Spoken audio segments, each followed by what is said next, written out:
नमस्कार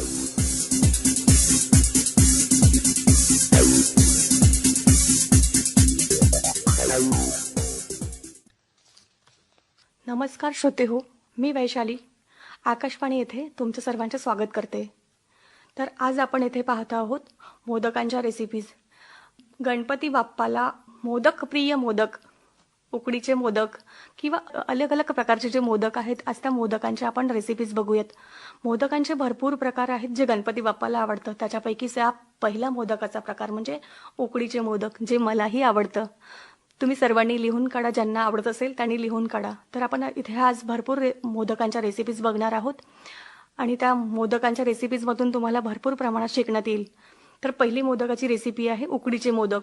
तर ह्या उकडीच्या मोदकांसाठी आपल्याला लागणार आहे इंद्रायणी तांदूळ, गूळ, नंतर ओलं नारळ, खसखस, चारोळी, विलायची, जायफळ, हे सर्व साहित्य आपल्याला लागणार आहे. तर याच्यात आपण कृती बघूया. तर इंद्रायणी तांदूळ छान धुवून घ्या, त्याला सुकवून घ्या. सुकवून घेतल्यानंतर त्याला गिरणीवरून दळून आणा. छान दळून आणल्यानंतर हे जे पीठ आहे हलकंसं चाळणीने, सपिटाच्या चाळणीने गाळून घ्या. जर तुम्ही 2 वाटी तांदळाचं पीठ घेतलं असेल तर तुम्हाला 2 नारळ लागेल. छान ओले नारळ, ज्या नारळामध्ये पाणी असेल असे भरगच्च नारळ बघा. त्या नारळाला हलकंसं हलवून बघा की त्या नारळामध्ये पाणी आहे का. जर पाणी असेल तर त्या नारळ खूप छान निघतात. त्या नारळाला फोडून घ्या, त्याला छान खोवून घ्या. आता आपण इथे एका साईडला काय करूया, गॅसवर एका साईडला आपण तांदळाची पिठी बनवूया आणि एका साईडला आपण इथे सारण बनवूया नारळाचं. तर आपण ह्याच्या पहिल्यांदा आपण या ठिकाणी काय करणार आहोत की आपण पिठी तयार करणार आहोत तांदळाची. तर तांदळाची पिठी तयार करताना एका गंजामध्ये किंवा गंजोलीमध्ये 2 वाटी पाणी टाका. त्या पाण्याला छान हलकीशी उकळी येऊ द्या. त्यामध्ये तुम्ही 1 टेबलस्पून तूप टाका. अकॉर्डिंग तुमची टेस्ट तुम्ही तिथे मीठ टाकू शकता. मीठ, तूप आणि चिमूटभर साखर. छान पाणी उकळत आलं की त्या पाण्यामध्ये तुम्ही ती जी आपण 2 वाटी पिठी गाळून घेतलेली आहे ती पिठी टाका आणि त्याला एखाद्या चमच्याने हलवून त्याला एक छान एअरटाईट झाकणाने झाकून ठेवा आणि गॅस बंद करून टाका. दुसऱ्या साईडला गॅस पेटवून घ्या. त्याच्यावर छान एखादी कढई ठेवा जी पसरट असेल. त्या कढईमध्ये एखादा चमच तूप टाका. त्याच्यामध्ये तुम्ही खोवलेलं जे नारळ आहे ते नारळ टाका आणि ज्या वाटीने तुम्ही नारळाचा किस मोजलेला असेल त्याच वाटीने गूळ. जर आपण 2 वाटी नारळाचा सत घेतला असेल तर त्याला 1 वाटी तुम्ही गूळ घेऊ शकता. आणि मग आपलं खोबरं जे आहे ओलं नारळ त्याला छान हलकंसं भाजून घ्या, परतवून घ्या, जर त्याच्यामधनं पाणी निघून जाईल. पाणी निघाल्यानंतर तुम्ही त्याच्यामध्ये गूळ टाकलेला आहे. गूळ टाकला आणि साईडलाच एका साईडला हलकीशी खसखस भाजून घ्यायची आणि मग ती खसखस त्याच्यामध्ये टाकायची. चवीसाठी विलायची आणि जायफळचं पूड टाकायचं आणि छान त्याला फिरवून घ्यायचं जोपर्यंत त्याचं पाणी संपत नाही. म्हणजे सुटलेलं जे पाणी आहे त्या नारळाच्या चोथाला ते पाणी सगळं निघून जात नाही आणि ते छान ती जी आपण सारण बनवतो ते हलकंसं कोरडसर झालं पाहिजे. या साईडला तर आपलं सारण तयार झालेलं आहे, या साईडला पिठी तयार झालेली आहे. छान पिठी बाहेर काढून घ्या एका परातीमध्ये. त्या पिठीला आपल्या हाताला पाणी लावा कारण की ती पिठी खूप गरम असते. हाताला हलकंसं पाण्यामध्ये बुडवून घ्या आणि तिला छान मळून घ्या. जर तुमच्या हाताला चटके लागत असेल तर त्यासाठी तुम्ही वाटीचा उपयोग करू शकता. वाटीला हलकंसं तूप लावायचं आणि वाटीच्या चाळणी त्याला मळत राहायचं. थोड्या कालांतराने त्याच्यातली वाफ निघून जाते आणि मग त्याला हलकंसं आपल्या हाताने छान मळून घ्यायचं. हाताला हलकंसं तूप लावा आणि जोपर्यंत ते आपल्या हाताला चिटकत नाही किंवा त्याचा डो चांगला पेड्यासारखा बनत नाही तोपर्यंत त्या पिठाला मळायचं आणि मळल्यानंतर ते पीठ साईडला झाकून ठेवायचं. त्याच्यामधला एक छोटासा पेड्यासारखा डो बाहेर घ्यायचा. तो जो पेढा तुम्ही घेतलेला आहे त्याला हाताने छान वळवायचं. हाताने वळवू शकता किंवा लाटण्याने त्याचीच पारी बनवू शकता आणि मग ती पारी हातावर घ्यायची आहे. हातावर घेतल्यानंतर त्या पारीमध्ये एक गोळाचा पेढ्यासारखा छोटासा गोळा घ्यायचा सारणाचा आणि त्याच्यावर टाकायचा.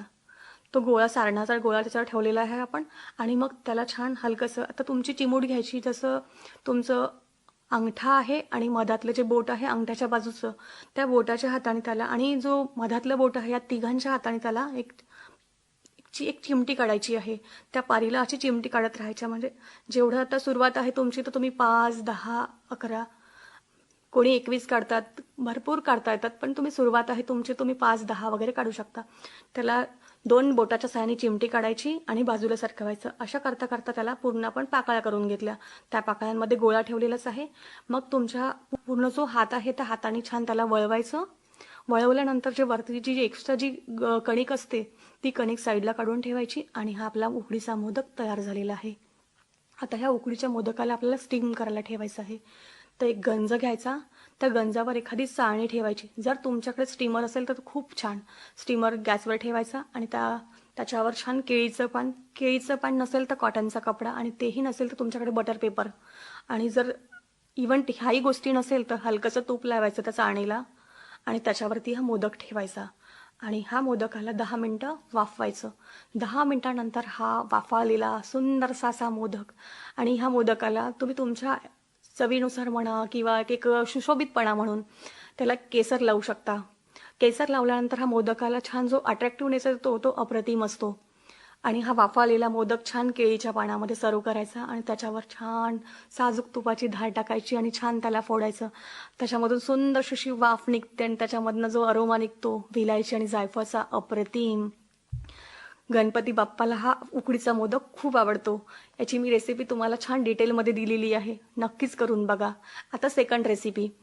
आता हा रव्यापासून बनवणार हा मोदक आपण. तर हा रवा आणि अंजीर मोदक छान एका कढई घ्यायची. त्या कढईमध्ये 2-3 टेबलस्पून तूप घ्यायचं आणि 1 वाटी त्याच्यामध्ये रवा टाकायचा. छान त्याला खमंग भाजून घ्यायचं. भाजल्यानंतर त्याच्यामध्ये दूध टाकायचं. 1 वाटी दूध घेतलं, त्याच्यामध्ये 1 वाटी दूध टाकलं आणि मग आता याला गोडपणा देण्यासाठी तुम्ही पिठी साखर वापरू शकता किंवा कंडेन्स मिल्क. कंडेन्स मिल्कने याची चव अजून इन्हान्स होते. तर तुम्ही कंडेन्स मिल्क तुमच्या चवीनुसार तुम्ही जशा प्रकारे तुम्हाला टाकायचं आहे. होत असेल तर 200 ग्रॅमचा हा कंडेन्स मिल्कचा टीन असतो तो तुम्ही त्याच्यामध्ये ओतू शकतो किंवा मग जर तुम्हाला थोडं गोडपणा कमी हवा असेल तर तुम्ही त्याच्यामध्ये अर्धा टीन 100 ग्रॅम टाकू शकता. 2 वाटी म्हणजे जो आपण रवा 1 वाटी घेतला आहे तर 1 वाटी रव्याला तुम्ही अर्धा टीन तुम्ही त्या कंडेन्स मिल्कचा टाकू शकता. आणि हे कंडेन्स मिल्क झाल्यानंतर हा याचा जो छान शिरा तयार झालेला आहे हा छान परतवून घ्यायचा आणि त्याला झाकण ठेवायचं. आता एका साईडला काय करायचं, तुम्ही अंजिराचे छान बारीक चंक्स करायचे आणि त्याला तुपामध्ये परतवून घ्यायचे. तुपामध्ये परतवले की हे जे अंजिराचे चंक्स आहे हे रव्यामध्ये टाकायचे आणि बऱ्याच ठिकाणी म्हणजे प्रत्येक ठिकाणी मोल्ड मिळतात मोदकांचे. हे जे मोदकांचे मोल्ड आहे तो जो आपण शिरा बनवलेला आहे त्या शिऱ्याला हलकंसं थंड होऊ द्यायचं आणि मग त्या मोल्डला हलकंसं तूप लावायचं आणि त्या मोल्डमध्ये याचा छान गोळा करायचा आणि तो गोळा त्या मोल्डमध्ये भरायचा आणि हा मोदकाला त्या मोल्डमध्ये टाकल्यानंतर त्याला छान सुंदरसा शेप येतो. हा झाला आपला अंजीर मोदक, अंजीर रवा मोदक. आता आपण पनीर गुलकंद मोदक बघूया. हा जो पनीर गुलकंद मोदक आहे त्यासाठी आपल्याला 1 पाव पनीर लागेल. तर पनीर छान ग्रेट करून घ्यायचं. पनीरला ग्रेट करून घेतलं आणि ओरिजिनल गुलाब असतो जो गावरानी गुलाब म्हणतात ना, त्या गावरानी गुलाबाला एका कढईमध्ये हलकंसं परतवून घ्यायचं. त्याच्या ज्या पाकळ्या असतात त्याला स्वच्छ धुवून घ्यायच्या अगोदर त्या पाकळ्या आणि मग त्याला एका कढईमध्ये थोडंसं तूप टाकायचं. म्हणजे एखादा टेबलस्पून किंवा अर्धा टेबलस्पून तूप टाकायचं आणि त्या पाकळ्या त्या कढईमध्ये छान होऊ द्यायच्या. मग त्या ज्या पाकळ्या आहेत त्या एका ठिकाणी पूर्ण म्हणजे असं त्याचं पेस्ट होऊन जातात आणि त्याच्यामध्ये तुम्ही हलकंसं हनी टाकू शकता किंवा साखर टाकू शकता. तर हा आपला झाला गुलकंद तयार. बऱ्याचदा काय असतं की आपण उन्हामध्ये त्या पाकळ्यांना सुकवतो, त्याच्यामध्ये साखर टाकतो. हे आपला इन्स्टंट गुलकंद आहे. हा इन्स्टंट गुलकंद आपण त्या पनीरमध्ये टाकणार आहोत.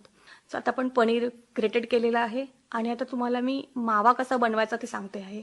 म्हणजे बाहेरून मार्केटचा मावा न आणता तुम्ही तुमच्या घरी मावा कसा बनवायचा. तर 1 वाटी दूध घ्या, त्यासाठीच 1 वाटी मिल्क पावडर घ्या. 1 चम्मच तुम्हाला त्याच्यामध्ये तूप घ्यायचं आहे आणि जर वाटत असेल तर साखर घ्यायची. जर गोड तुम्हाला मावा बनवायचा असेल तर साखर घ्यायची. तर कढईमध्ये आपण तूप घेतलेलं आहे, त्याच्यामध्ये दूध टाका. दूध थोडंसं हलकंसं उकळी यायला लागले की त्याच्यामध्ये मिल्क पावडर टाका आणि छान त्याला जोपर्यंत त्या एक एक एक प्रकारचा एकजीवपणा येत नाही तोपर्यंत त्याला हलवत राहा, कारण की ते कढाईला लागतं. छान तो मावा तयार झाला, जोपर्यंत त्याचा तूप सुटत नाही तोपर्यंत तो मावा परतवत राहायचं. तो मावा छान बनला की पनीर, मावा आणि गुलकंद ह्या तिघांना छान मिक्स करायचं आणि तुम्हाला जेवढी साखर हवी असेल तेवढी पिठी साखर. पण एक लक्षात ठेवाल की हा जो आपण मोदक बनवत आहोत तर ह्याच्यामध्ये आपल्याला गरम पिठी साखर टाकता येणार नाही आहे. तर हे जे सारण आपण बनवत आहोत त्याच्यामध्ये तुम्ही पनीर टाका अगोदर, त्याच्यामध्ये तुम्ही मावा टाका, देन त्याच्यामध्ये गुलकंद टाकायचा आहे आपल्याला आणि छान परतवून घ्यायचं आहे. ह्याला परतवल्यानंतर एखाद्या प्लेटमध्ये त्याला पसरवून ठेवायचं, जेणेकरून ते गार होईल. गार झाल्यानंतर त्याच्यामध्ये साखर टाका, तुम्ही तुमच्या अकॉर्डिंग टेस्टनुसार. त्याच्यामध्ये साखर टाकली की तो हलकासा गार झाला की मग जो मोल्ड असतो मोदकांचा, विविध प्रकारचे जे मोल्ड्स असतात त्याच्यामध्ये जो मोल्ड तुम्हाला आवडतो त्या मोल्डमध्ये त्याचा गोळा घ्यायचा आणि छान टाकायचा. आणि मग तुमचा हा पनीर गुलकंद मोदक तयार झालाय. Thank you so much.